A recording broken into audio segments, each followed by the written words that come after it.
Hello everyone, welcome back to our channel physics with Mamta. तो हमने एक सीरीज़ शुरू कर रखी है जिसमें 45 दिन में 45 टॉपिक करेंगे फॉर पीजीटी फिज़िक्स के लिए, और ये इतने बेनिफिशियरी रहेंगे कि लगभग सारे क्वेश्चन आपको इस सीरीज़ के क्वेश्चंस में से देखने को पेपर में मिल जाएंगे। ठीक है, मैं इसमें क्या करती हूँ, पहले आपको कंसेप्ट डिस्कस करती हूँ, फिर उससे रिलेटेड क्या करती हूँ, क्वेश्चंस को डिस्कस करती हूँ। तो जितने भी पीजीटी की ये सीरीज़ देख रहे हैं ना, उनको मेरा एक सजेशन है कि आप जो मैं एस्टेट टीजीटी साइंस में फिज़िक्स पोर्शन के लिए एक सीरीज़ करवा रही हूँ 30 डेज और 30 टॉपिक्स, तो वहाँ पे भी मैं फ़िज़िक्स ही करवा रही हूँ मेनली, और फिज़िक्स के अच्छे अच्छे टॉपिक्स है। हमें तो पीजीटी का एग्ज़ाम क्रैक करना है, तो हमारा फिज़िक्स स्ट्रॉन्ग करना है, चाहे लोअर लेवल से हो चाहे हायर लेवल के। जैसे अब मैं ये जो आपकी पीजीटी की सीरीज़ है, इसमें मैं बीएससी और एमएससी के ज़्यादा क्वेश्चंस लेने की कोशिश करती हूँ, क्योंकि 1-2 के भी लेती हूँ थोड़े हार्ड लेवल के, और बीएससी और एमएससी के भी लेने की कोशिश करती हूँ। जो आपकी टीजीटी की सीरीज़ है, वहाँ पे मैं +2 और बीएससी तक के क्वेश्चंस लेने की कोशिश करती हूँ। और ये क्वेश्चन और वो क्वेश्चन मेरे डिफरेंट होते हैं। टीजीटी साइंस के लिए मैं बिल्कुल अलग क्वेश्चन लेती हूँ और इसके लिए अलग क्वेश्चन लेती हूँ। तो आप लोग क्या कर सकते हो, उस सीरीज़ को भी देख सकते हैं। अगर वो क्वेश्चन आते हैं होंगे आपको, तो आपका कॉन्फिडेंस बढ़ेगा कि आपसे क्वेश्चन सॉल्व हो रहे हैं। अगर वो नहीं आते, तो हमें तो सीखना है, हमें तो हमारा बेस्ट करना है ना। अभी तो हम सीखने की स्टेज पे हैं, तो वो आपको सिखाएगा। उसमें छोटे छोटे कंसेप्ट्स की पॉइंट्स जो आपके लैग कर रहे हैं कहीं ना कहीं, वो भी क्लियर हो जाएंगे। तो आप वो सीरीज़ भी ज़रूर देखा करो। बहुत ज़्यादा मिनट की तो मैं बनाती नहीं हूँ, 20 से 25 मिनट की वीडियो होती है, जिसमें मैं 10 से 12 क्वेश्चन विद कंसेप्ट डील कर लेती हूँ। मैं खुद ही भी बहुत तेज़ पढ़ाती हूँ, मतलब जल्दी पढ़ाती हूँ। और फिर भी मतलब आप थोड़ा स्पीड अप करके उसको देख सकते हैं कि कुछ क्वेश्चन हो सकता है आपको आते हों, कुछ का नया कंसेप्ट मिल जाए, कहीं ना कहीं आप अगर लैग कर रहे हो तो वो भी हो जाए। चाहे आपका टीजीटी साइंस क्लियर भी क्यों ना हो, फिर भी मेरा सजेशन ये है कि हमें फिज़िक्स सीखना है ना। सिर्फ पेपर पास करने से कुछ नहीं होगा। फिज़िक्स की स्क्रीनिंग आपने देखी होगी पीछे जो हुई है, तो अच्छी खासी फिज़िक्स की तैयारी हमें करनी पड़ेगी, तब जाके सब अच्छा होगा। तो इसके लिए हमारे पास क्या है, आप वो वाली सीरीज़ भी देख सकते हो। It's on you. देखोगे तो मेरे हिसाब से आपको बहुत फ़ायदा होगा, बेनिफिशियरी रहेगी। बाकी ना भी देखोगे तो कोई बात नहीं है। आप जो देख रहे हैं, जो कर रहे हैं, जैसे आपकी तैयारी आपके हिसाब से चल रही है, वो वेल एंड गुड है। ठीक है, डीमोटिवेट बिल्कुल नहीं होना है, हमेशा पॉजिटिव रहना है। डेली के 10 क्वेश्चन भी सीखोगे ना, तो 3 महीने हैं अभी हमारे पास, दिसंबर तक, तो आप आराम से पेपर निकाल पाओगे। 10 क्वेश्चन मतलब 30-30, 90, 900, 1000 क्वेश्चन अगर बच्चा कर लेता है ना, तो उसमें से 60 क्वेश्चन आराम से निकाल देगा वो। ऐसी कोई दिक्कत वाली बात नहीं है। बी पॉजिटिव, हमेशा अच्छा सोचना है हमें। एक परफेक्ट टाइमिंग होता है जब हमें सब कुछ मिलना होता है। ठीक है, तो आज हम शुरू करते हैं न्यूक्लियस के बारे में। इससे पहले मैंने इसमें सीरीज़ में थर्मोडायनेमिक्स करवाया है आपको, और बोहर मॉडल ऑफ एटम्स कराए हैं, चाहे वो एटॉमिक का मान लीजिए, चाहे आप न्यूक्लियर फिजिक्स से मान लीजिए। आज हम बात करेंगे न्यूक्लियस के बारे में कि न्यूक्लियस क्या होता है। तो हमने देखा था कि न्यूक्लियस के बारे में मेनली किसने बताया था, रदरफोर्ड ने बताया था कि प्रोटॉन और न्यूट्रॉन तो क्या होते हैं, आपके सेंटर में होते हैं, और इलेक्ट्रॉन क्या करता है, बाहर रिवॉल्व करता है ना। ये बोहर ने बताया था कि इलेक्ट्रॉन स्टेशनरी ऑर्बिट्स में क्या करते हैं, रिवॉल्व करते हैं। तो अब इस न्यूक्लियस की प्रॉपर्टीज़ क्या क्या है, उसके बारे में हम डिस्कस करेंगे कि न्यूक्लियस की डेंसिटी क्या है, न्यूक्लियस की रेडियस क्या है। तो न्यूक्लियस की जो रेडियस होती है, अगर मैं ये एक स्फेरिकल मानूँ, और इसकी जो रेडियस होती है आर, वो किस पे डिपेंड करती है, उसका एक फॉर्मूला होता है, that is equal to r naught a power 1/3। अब यहाँ पे ए क्या है, इसको समझने के लिए हमें देखना होगा भी किसी भी एटम को आप कैसे लिखते हो, ZXA। मेरी शॉर्ट वीडियोस है, 1 मिनट की है, जब भी आप यूट्यूब चलाएं तो वो ज़रूर देखा करें। उनमें मैं अच्छी बातें भी करती हूँ। 1 मिनट में आपका एक कंसेप्ट क्लियर हो जाए, उससे अच्छा क्या है, वहाँ पे मैंने ये सब बताया हुआ भी है। ठीक है, Z क्या है आपके पास, एटॉमिक नंबर। ए क्या है आपके पास, मास नंबर। और एक्स क्या है, उसका नाम एटम का। जैसे अगर मैं बात करूँ 2 हीलियम 4, तो 2 यहाँ पे क्या है, एटॉमिक नंबर, 4 क्या है, मास नंबर। तो आपकी जो रेडियस है वो किस पे डिपेंडेंट है, मास नंबर पे, और उसकी पावर 1/3। अगर मैं बात करूँ जैसे 8 ऑक्सीजन 16, है ना, या फिर कोई भी अनदर एटम्स आप ले सकते हो। अगर मैं हीलियम की रेडियस निकालूँ तो वो मेरे पास क्या आएगी, ये एक कांस्टेंट है और ये सबके लिए सेम होगा, R is equal to r naught. Helium की अगर मैं बात करूँ, इसका मास नंबर 4 पावर 1/3, तो ये हीलियम की आपके पास क्या हो जाएगी, रेडियस हो जाएगी। तो हमारे पास जो रेडियस है किसी भी न्यूक्लियस, किसी भी एटम की, वो किस पर डिपेंडेंट है, that should be equal to R is equal to r naught A power 1/3। ठीक है, ये आपके पास रेडियस डिपेंडेंट है न्यूक्लियस की। ठीक है, अगर मैं बात करूँ वॉल्यूम की, तो वॉल्यूम स्फीयर का कैसे लिखते हो आप, 4/3 पाई आर क्यूब। ये आपके पास क्या होगा, वॉल्यूम होगा, स्फीयर है तो वॉल्यूम कैसे लिखोगे, 4/3 पाई आर क्यूब, और आर आपको पता ही चल गया कि कैसे लिखते हैं, तो ये आप वॉल्यूम ईजिली लिख सकते हो। अगर मैं इसकी बात करूँ डेंसिटी की, तो डेंसिटी आपके पास क्या होगी, that can be represented as nu. ये हमारे पास होगी mass of the nucleus, mass upon volume होती है ना density, mass of the nucleus over volume of the nucleus. और मास ऑफ द न्यूक्लियस को आप कैसे लिख सकते हो, mass of each nucleon. Nucleon में कौन कौन है, न्यूट्रॉन और प्रोटॉन, न्यूक्लियन इनको ही तो बोलते हैं, न्यूट्रॉन प्लस प्रोटॉन को, इनटू कितने नंबर ऑफ न्यूक्लियॉन्स है, मतलब टोटल प्रोटॉन और न्यूट्रॉन्स हैं। ठीक है, ओवर उसका वॉल्यूम। ठीक है, ये जो डेंसिटी होती है ये अप्रोक्सीमेट 10 पावर 17 किलोग्राम पर मीटर क्यूब होती है। ठीक है, और ये कांस्टेंट होती है हर एक एटम के लिए, चाहे हम बात करें 2 हीलियम 4 की, चाहे हम बात करें 8 ऑक्सीजन 16 की, हर एक के केस में ये जो डेंसिटी है वो क्या रहती है, सेम रहती है। मतलब डेंसिटी आपकी किसी पे भी डिपेंड नहीं कर रही, मेनली ये कांस्टेंट है, और इसकी वैल्यू कितनी है, 10 पावर 17 किलोग्राम पर मीटर क्यूब। ठीक है, ये है इसका वॉल्यूम और रेडियस के बारे में हमने डिस्कस किया। इसके बाद इसमें 3 कंसेप्ट्स आते हैं, एक आता है आइसोबार, एक आता है आइसोटोप, एक आता है आइसोटोन। बार मतलब कौन पास में है, ए, और ए क्या है, एटॉमिक नंबर। इसका मतलब जिसमें एटॉमिक नंबर तो क्या हो, सेम, और सॉरी मास नंबर तो क्या हो, सेम, और एटॉमिक नंबर क्या हो, डिफरेंट, वो क्या होते हैं, आइसोबार। अगर मैं एग्जांपल की बात करूँ, आइसोबार के एग्जांपल की बात अगर मैं हम करें तो 6C12 7C12, इनके देखो ए सेम है लेकिन एटॉमिक नंबर क्या है, डिफरेंट है, तो ये क्या है, कार्बन के आइसोबार्स है। आइसोटॉप्स आप बहुत सुनते हो, आइसोटॉप्स का मतलब क्या होता है, जिसमें atomic number same, Z is same, top T किसके पास आता है, Z के पास, तो कन्फ्यूज़न नहीं होता, ऐसे याद कर लेते हैं। तो आइसोटॉप का मतलब Z सेम और आपके पास A डिफरेंट, ऐसे जो होते हैं ना, आपने पढ़ा भी होगा, कार्बन के कितने आइसोटॉप्स हैं, ग्रेफाइट है, डायमंड है, ये क्या है, उसके आइसोटॉप्स है। तो इसका मतलब इनके एटॉमिक नंबर तो क्या है, सेम, लेकिन इनके मास नंबर क्या है, डिफरेंट। आपने हाइड्रोजन के देखे होंगे, hydrogen 1H1, proton 1H2, deuterium या ड्यूट्रॉन बोल सकते हो 1H3, टाइटेनियम, ये आपके पास क्या है, आइसोटॉप्स ऑफ हाइड्रोजन। तो ये बहुत फेमिलियर वर्ड है। आइसोटोन, आइसोटोन ज़्यादा कौन आ रहा है, एन आ रहा है ना, तो इसका मतलब इसमें नंबर ऑफ न्यूट्रॉन्स क्या होते हैं, सेम। ऐसे न्यूक्लियाई जिसमें नंबर ऑफ न्यूट्रॉन्स तो क्या हो, सेम, वो जो न्यूक्लियाइज होते हैं वो आपके पास क्या होती है, आइसोटोन्स। ठीक है, तो न्यूक्लियस के बारे में मेनली इनसे ही एक क्वेश्चन बन जाता है, कई बार वो डायरेक्ट स्टेटमेंट में डेंसिटी का पूछ लेता है या रेडियस का पूछ लेता है, और अगर आपके पास वो देता है स्टेटमेंट बेस्ड क्वेश्चन, आइसोबार ये होता है, आइसोटोप ये होता है, तो आप यहाँ से कंक्लूड कर सकते हैं। ठीक है, नेक्स्ट हम बात करते हैं रेडियो एक्टिव डिके की। रेडियो एक्टिव डिके किस वजह से होता है, रेडियो एक्टिव एलिमेंट की प्रॉपर्टी की वजह से होता है।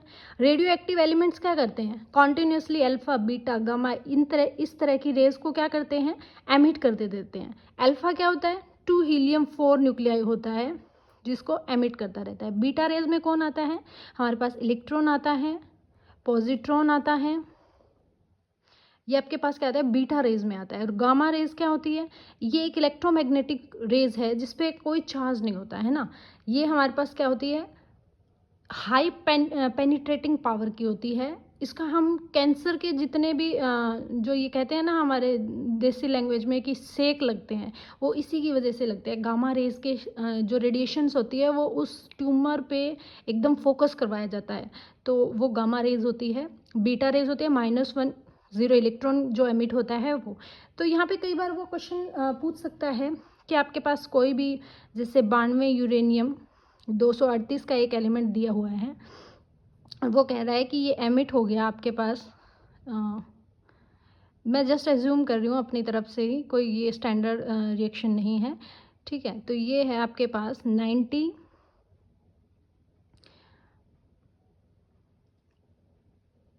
ठीक है।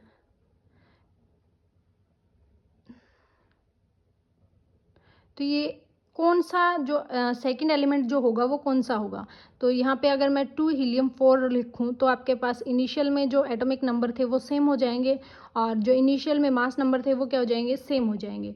तो वो ऐसे भी पूछ सकता है कि कौन सा एलिमेंट आपका क्या हो रहा है, एमिट हो रहा है, या कौन सी रेज एमिट हो रही है, वो क्या है, ठीक है। तो ये तो बहुत जेन्युइन क्वेश्चन है, आप आराम से इसको कर भी लोगे, कोई दिक्कत नहीं है, ठीक है।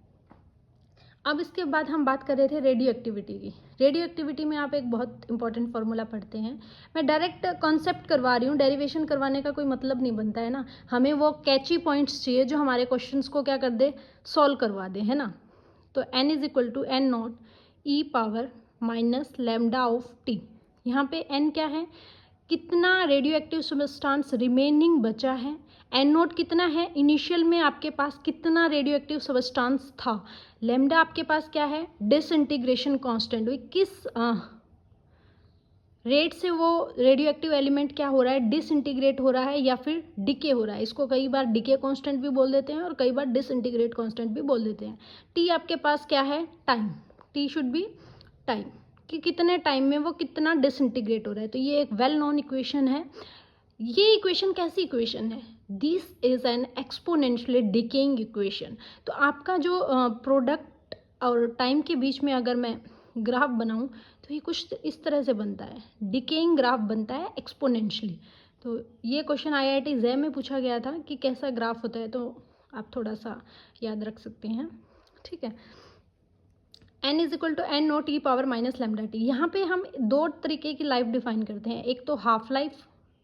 हाफ लाइफ क्या होती है, जब आपके पास जो शुरू में जितना सबस्टांस था उस सबस्टांस का कितना बच जाए, हाफ। मतलब अगर n = n0/2 हो जाए तो ये क्या बनेगा, n0/2 n0 e⁻ of T.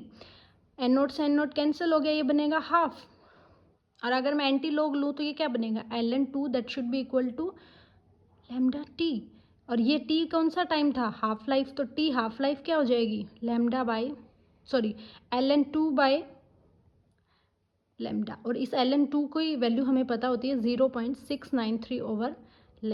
तो हाफ लाइफ का जो एक्सप्रेशन है वो क्या होगा, 0.693/λ। अगर मैं एवरेज लाइफ की बात करूं, कितने साल वो रेडियो एक्टिव सब्सटेंस रहेगा, उसकी एवरेज लाइफ कितनी है, तो वो डिपेंड करती है 1 डिसइंटीग्रेशन या डीके कांस्टेंट पे। मैंने डायरेक्ट इसका फॉर्मूला बताया, आपको पता ही है किसी भी चीज़ का एवरेज या मीन कैसे लेते हैं, टोटल टाइम और टोटल वैल्यू पे आप उसको क्या कर दोगे, इंटीग्रेट कर दोगे, तो आपके पास क्या आ जाएगा, total average life. Total average life किसके इक्वल होगी, 1/λ के इक्वल होगी। और लैम्डा क्या है आपके पास, डिसइंटीग्रेशन कांस्टेंट है, ठीक है। तो इसी पे बेस्ड क्वेश्चंस आते हैं आपके पास। अगर मैं इसी को in the form of activity लिख दूँ, तो एक्टिविटी की फॉर्म में ये इक्वेशन A = E0 e⁻ कई बार वो रेडियो एक्टिव सब्सटेंस यूज़ ना करके एक्टिविटी वर्ड भी जनरली यूज़ कर लेता है। जब हम न्यूक्लियस की बात कर रहे हैं तो ऑब्वियस बात है हमें कैसा फोर्स पता होना चाहिए, स्ट्रॉन्ग न्यूक्लियर फोर्स के बारे में पता होना चाहिए। स्ट्रॉन्ग न्यूक्लियर फोर्स क्या होता है, जो क्या होता है, चार्ज के इंडिपेंडेंट होता है, स्पिन पे डिपेंड करता है, एक तरह का सैचुरेटेड फोर्स है, एक तरह का रिपल्सिव नेचर का फोर्स है, जो क्या करता है, एक फर्मी मीटर तक तो क्या रहता है,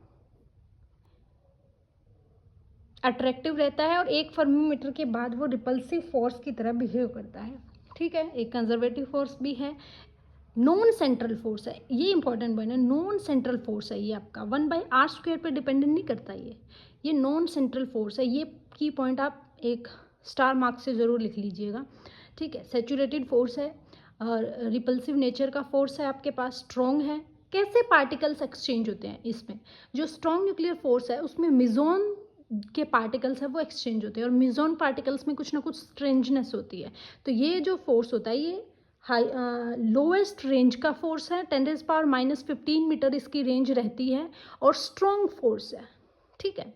इसके बाद हम डिस्कस करते हैं इसी में बाइंडिंग एनर्जी। आपके पास जो बाइंडिंग एनर्जी है वो क्या कहती है और ये किस पे डिपेंड करती है।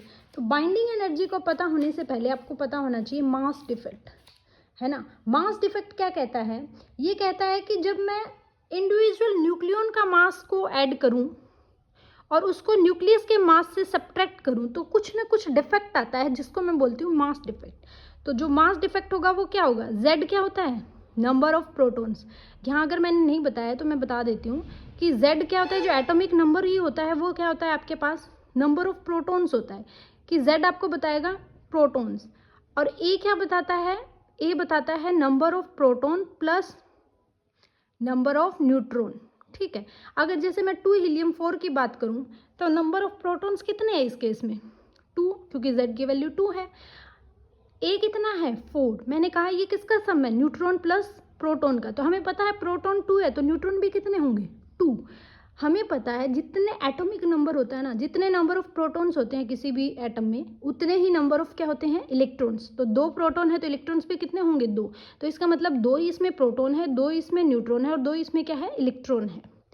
तो अगर मैं इसका मास डिफेक्ट निकालूं तो मैं कैसे निकाल सकती हूँ, Z जो number of protons into mass of protons plus number of neutrons, A minus Z लिख सकती हूँ मैं, into mass of neutron minus mass of nucleus. ये आपके पास क्या आएगा, मास डिफेक्ट। ये बताएगा कि कितना मास का डिफेक्ट है।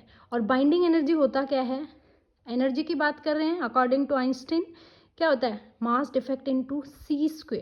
ये आपके पास क्या होगा, बाइंडिंग एनर्जी। तो ऊपर वाला जो फॉर्मूला है उसको अगर मैं c² से मल्टीप्लाई कर दूं तो वो आपके पास क्या बनेगा, बाइंडिंग एनर्जी। और बाइंडिंग एनर्जी होता क्या है, बाइंड करके रखना।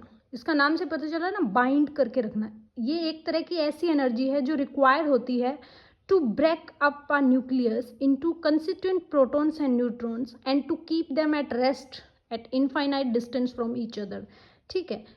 तो ये किसके इक्वल होती है, डेल्टा M इंटू c²। कई बार आपने पढ़ा भी होगा और कई ये टर्म हम यूज़ भी बहुत करते हैं, बाइंडिंग एनर्जी पर न्यूक्लियन। ए क्या है, मास नंबर, है ना। और मास नंबर आपको क्या बताता है, टोटल नंबर ऑफ न्यूक्लियॉन्स। तो जो बाइंडिंग एनर्जी ऑफ न्यूक्लियॉन्स है वो किसके इक्वल होती है, इसका एक फॉर्मूला होता है, मास of nucleus -1 minus Z atomic number over mass number, mass number sorry mass of nucleus minus mass of hydrogen minus f(c²). f क्या होता है, f होता है पैकिंग फ्रैक्शन।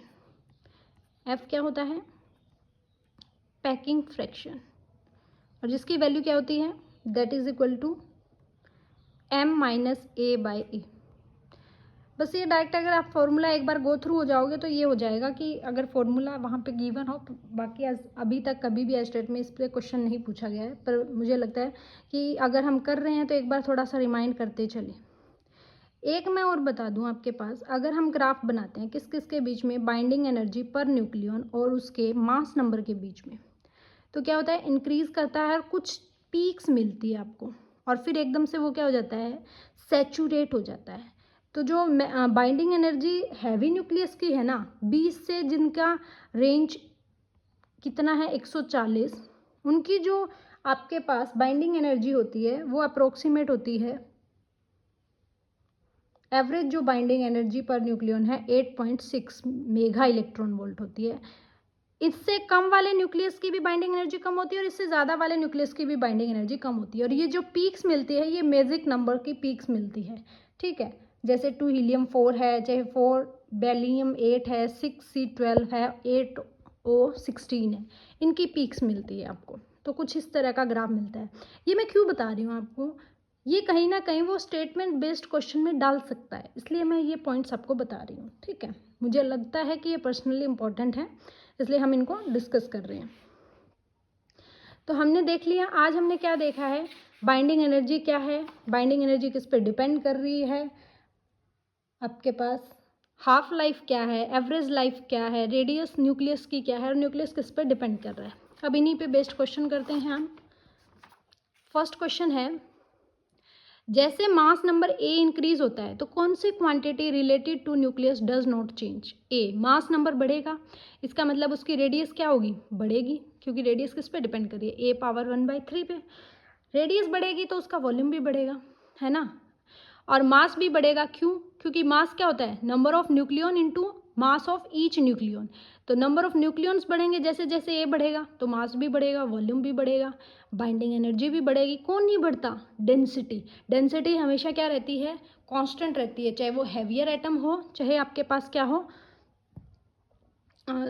लाइटर एटम्स हो, हर एक के केस में आपके पास जो डेंसिटी है वो क्या रहती है, कांस्टेंट रहती है ना। सेकंड क्वेश्चन है आपके पास, ये क्या कहता है कि आपके पास फोर्स है प्रोटॉन प्रोटॉन के बीच में, फोर्स है प्रोटॉन न्यूट्रॉन के बीच में, और फोर्स है न्यूट्रॉन प्रोटॉन के बीच में। तो आपके पास जो फोर्स है वो किस पे डिपेंड कर रहा है,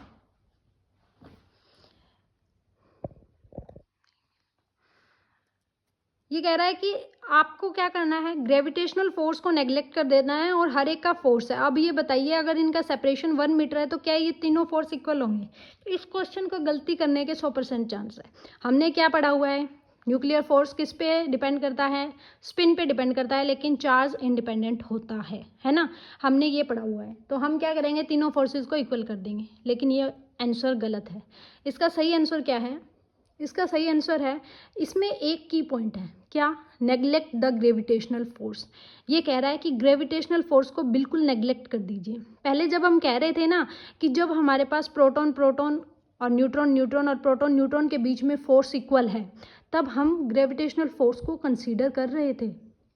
जब तीनों फोर्स इक्वल होते हैं ना, तब आपको ये लाइन नहीं मिलेगी, नेग्लेक्ट द ग्रेविटेशनल फोर्स। वो कुछ नहीं बोलेगा ऐसी कंडीशंस के बारे में, सिंपल आपको ये देगा, force of proton neutron, force of neutron neutron के बीच में ये फोर्स है, तो क्या तीनों फोर्स इक्वल होंगे, यस। अगर ये कंडीशन नहीं गिवन है, नेग्लेक्ट द ग्रेविटेशनल फोर्स, अगर ये कंडीशन गिवन है तो इसका सिनेरियो कुछ अलग होगा।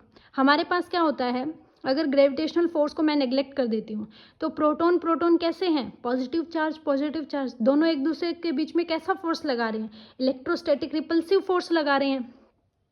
और इलेक्ट्रोस्टैटिक रिपल्सिव फोर्स क्या है, वीक फोर्स है। तो इसका फोर्स क्या होगा, सबसे कम। जबकि प्रोटॉन न्यूट्रॉन और जो न्यूट्रॉन न्यूट्रॉन का फोर्स है, ये आपके पास क्या है, इसके पास तो कोई चार्ज ही नहीं है ना न्यूट्रॉन के पास, तो ये तो कोई इलेक्ट्रोस्टैटिक रिपल्सिव फोर्स उसमें लगा ही नहीं सकता। तो यहाँ पे कौन सा फोर्स होगा, सिर्फ स्ट्रॉन्ग न्यूक्लियर फोर्स होगा। तो ये दोनों फोर्सेस आपस में इक्वल होंगे, और स्ट्रॉन्ग न्यूक्लियर फोर्स तो स्ट्रॉन्ग है ही, किसके कंपैरिजन में, इलेक्ट्रोस्टैटिक फोर्स से। तो इसका मतलब ये जो ऑप्शन है आपका वो क्या रहेगा, करेक्ट रहेगा, D option should be correct, ठीक है। जहाँ पे आपका फोर्स ऑफ प्रोटॉन प्रोटॉन और फोर्स ऑफ प्रोटॉन न्यूट्रॉन, और फोर्स ऑफ प्रोटॉन प्रोटॉन बहुत कम है और फोर्स ऑफ प्रोटॉन न्यूट्रॉन ज़्यादा है आपके पास, और फोर्स ऑफ न्यूट्रॉन न्यूट्रॉन क्या है, इक्वल है, ठीक है। तो ये इंपॉर्टेंट क्वेश्चन था। अगर ये कंडीशन ना गिवन हो, ये वाली, तो तीनों फोर्स इक्वल होंगे, और अगर ये कंडीशन गिवन है तो ये चेंज कर सकता है। अभी तक इन्होंने इक्वल वाली कंडीशंस का पूछा है, हो सकता है अब की बार ऐसा क्वेश्चन चेंज कर दे, घुमा दे इतना, तो आप तो फटाफट लगाए आओगे बी ऑप्शन, वो तो गलत हो जाएगा। तो हमें तो देखना है ना हमारा सही क्वेश्चन का आंसर क्या होगा। नेक्स्ट हम डिस्कस करते हैं क्वेश्चन नंबर 3, जो बाइंडिंग एनर्जी से रिलेटेड है। इसने कहा है कि कौन सा रॉन्ग डिस्क्रिप्शन है किसका, binding energy of the nucleus का। बाइंडिंग एनर्जी क्या थी, मैंने बताया था, it is the energy required to break the nucleus into constituent nucleon, सही बात है। It is the energy made available with the free nucleons combined to form a nucleus, yes, ये भी सही बात है। It is the sum of rest mass energy of nucleons minus rest mass energy of nucleus. बिल्कुल सही बात है, हमने यही तो किया था। बाइंडिंग एनर्जी का जो एक्सप्रेशन लिखा था वो क्या था, मास डिफेक्ट, और मास डिफेक्ट क्या था, z into mass of proton plus a minus z into mass of neutron minus mass of nucleus into c square. तो ये माइनस ही तो कर रहे थे, रेस्ट मास किसका, न्यूक्लियस का, तो ये वाला ऑप्शन भी ठीक है। Fourth, it is the sum of kinetic energy of the nucleons in the nucleus. No, मैंने कहीं जिक्र किया कि हम न्यूक्लियस की काइनेटिक एनर्जी को अलग डील कर रहे हैं, पोटेंशियल एनर्जी को अलग डील कर रहे हैं, ऐसा कोई वर्ड नहीं होता है, तो ऐसा नहीं है। It is the sum of kinetic energy, ये काइनेटिक एनर्जी का सम नहीं है, तो ये गलत है, बिल्कुल गलत है ये, फोर्थ ऑप्शन। नेक्स्ट आपके पास क्वेश्चन नंबर 4, ये कहता है, हाँ इसको ऐसे 6C11 है, ये उल्टा लिख दिया मैंने। 6C11 और 511B एग्जाम्पल किसके हैं, आइसोबार, आइसोटोन, आइसोटोप।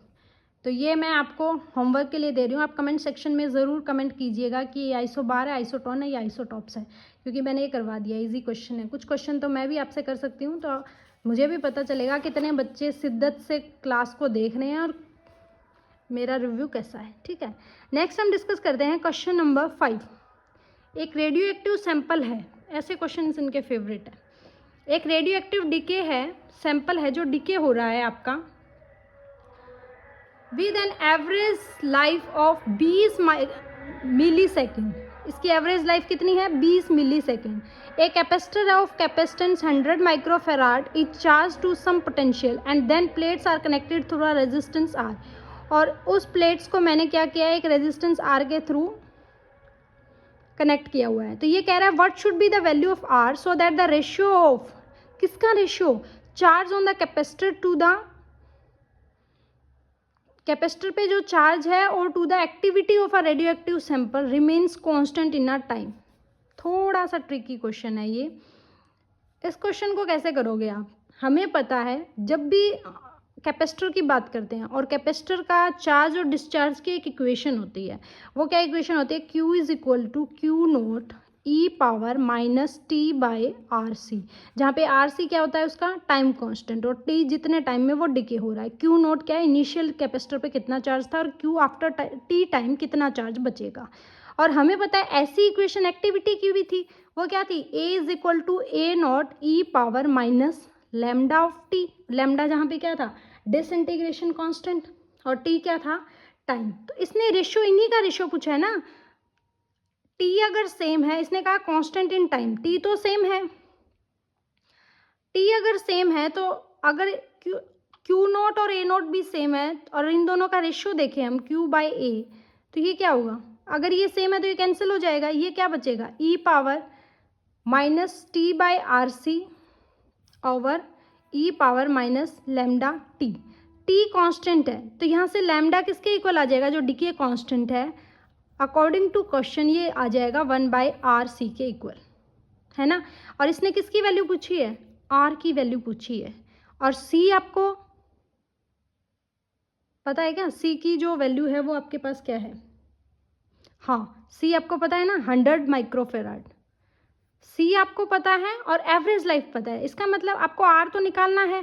तो R अगर आपको निकालना है, यहाँ कर लेते हैं, R हमें निकालना है तो फॉर्मूला क्या बना, 1/λc, और लैम्डा नहीं गिवन है, हमें क्या गिवन है, टी हाफ, और टी हाफ क्या होता है 0.693/λ, है ना। तो लैम्डा यहाँ से निकाल लेंगे 0.693/टी हाफ, और टी हाफ कितना था 20 माइक्रोसेकेंड, तो 20 इंटू 10⁻³ मिली सेकेंड था, सेकेंड, ठीक है। तो यहाँ से लैम्डा निकल जाएगा। सी आपको गिवन है 100 माइक्रोफेराड, 100 इंटू 10⁻⁶ पुट कर दोगे तो आर की वैल्यू निकल जाएगी। तो यहाँ जो आर की वैल्यू आएगी वो आएगी आपकी 200 ओम, आप सॉल्व करके भी देख सकते हैं, ठीक है। तो ऐसे क्वेश्चन एस्टेट के फेवरेट है, ठीक है, ये क्वेश्चन अच्छा था।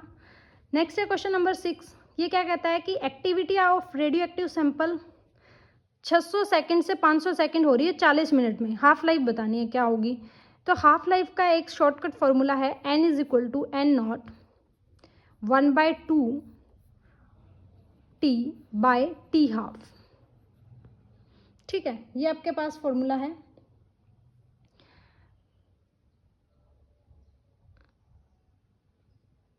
अब ये पावर की फॉर्म में लेना पड़ेगा तो थोड़ा मुश्किल पड़ेगा, इससे हम इसको डायरेक्ट उसी फॉर्मूले से निकाल सकते हैं। कौन सा फॉर्मूला था आपके पास? n is equal to n naught वाला, है ना। तो इसको लिख सकते हो आप, कहाँ लिखें, n is equal to n naught e power minus lambda t, है ना। तो हमें पता है n शुरू में 600 था, सॉरी कितना बचा है t 40 मिनट बाद 500, और था कितना 600 ई पावर, डिसइंटीग्रेशन कांस्टेंट यहाँ से निकल जाएगा, टाइम कितना है 40 मिनट्स। तो यहाँ से जो लैम्डा की वैल्यू आएगी वो आ जाएगी आपके पास ln 6/5/40। और हमें क्या निकालना है? T average, T half life. तो ये क्या होता है 0.693/λ। तो यहाँ पे पुट कर देंगे तो आपका जो आंसर आ जाएगा वो आ जाएगा 152 मिनट। ठीक है, नेक्स्ट है आपके पास क्वेश्चन नंबर 7। बाइंडिंग एनर्जी पूछा है उसने, और आपको क्या गिवन है? एटॉमिक मास गिवन है 56 आयरन का, जिसका एटॉमिक नंबर 56 है, और आयरन, और एक हाइड्रोजन एटम का गिवन है। मास ऑफ न्यूट्रॉन भी आपको गिवन है। हाइड्रोजन एटम मतलब प्रोटॉन का गिवन है, प्रोटॉन और न्यूट्रॉन का गिवन है, और ये आपको गिवन है। तो बाइंडिंग एनर्जी तो निकाल लोगे। बाइंडिंग एनर्जी का क्या फार्मूला होता है कि मास ऑफ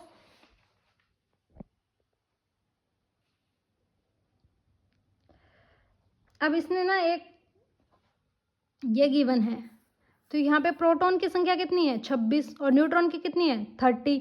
तो आप क्या करोगे 26 इंटू इसका मल्टीप्लाई प्रोटॉन का, 30 इंटू न्यूट्रॉन का मल्टीप्लाई, माइनस ये वाली पूरी टर्म, और उसको अगर आप 931 मेगा इलेक्ट्रॉन वोल्ट से क्या करोगे मल्टीप्लाई, तो आपके पास एनर्जी आएगी in terms of mega electron volt. तो ये आपके पास ऑप्शन रहेगा फर्स्ट ऑप्शन। तो फॉर्मूला क्या बना, लिख के दिखाऊं क्या? ये होगा 26 इंटू 1.00783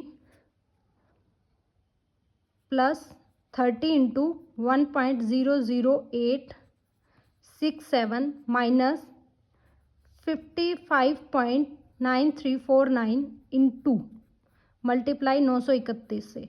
तो जब आप इसको सॉल्व करोगे तो ये आएगा 492। नेक्स्ट है आपके पास क्वेश्चन नंबर 8 कि रेडियो एक्टिव डेटिंग टेक्निक के लिए किसके लिए यूज़ होता है? रॉक्स की एस्टिमेट आयु निकालने के लिए, सॉइल की, फॉसिल की, या फिर बिल्डिंग्स की? तो फॉसिल्स के निकालने के लिए यूज़ होता है। Third option will be correct. 9th question है, एक half life of radio active element है 30 डेज, 90 डेज में वो कितना बचेगा? तो जो मैंने फॉर्मूला बताया था ना, इसमें पुट कर दो कि हाफ लाइफ हमें निकालनी है 30 डेज, कितना सबस्टांस रिमेनिंग रहेगा? तो n/n0 का रेशियो पूछा है इसने, जो किस पे डिपेंड करेगा 1/2, कितने टाइम बाद पूछा है 90 डेज बाद, और हाफ लाइफ कितनी है 30। तो ये क्या होगा 1/2 की power 3, that should be equal to 1/8। तो ऑप्शन 3 क्या हो जाएगा आपका करेक्ट हो जाएगा। नेक्स्ट है क्वेश्चन नंबर 10। ये एस्टेट ने पूछ भी लिया 2021 में। अगर आपने मेरा 2021 का पेपर सॉल्व किया हुआ देखा है तो आप वहाँ पर आपको मिल भी जाएगा कि एक न्यूक्लियस का एटम है 13 एल्यूमिनियम 27, और एक है 52 टेलेनियम 125, और इसके रेडियस का रेशियो पूछा है। तो फॉर्मूला सेम वही यूज़ करना है, R is equal to R0 A power 1/3। तो अगर मैं पहले एटम की बात करूं तो R1 है, उसके लिए पहले का मास नंबर 27 का 1/3, सेकंड का 125 का 1/3। तो ये कितना रेशियो हो जाएगा 3:5। तो ऑप्शन आपका फर्स्ट क्या रह जाएगा करेक्ट।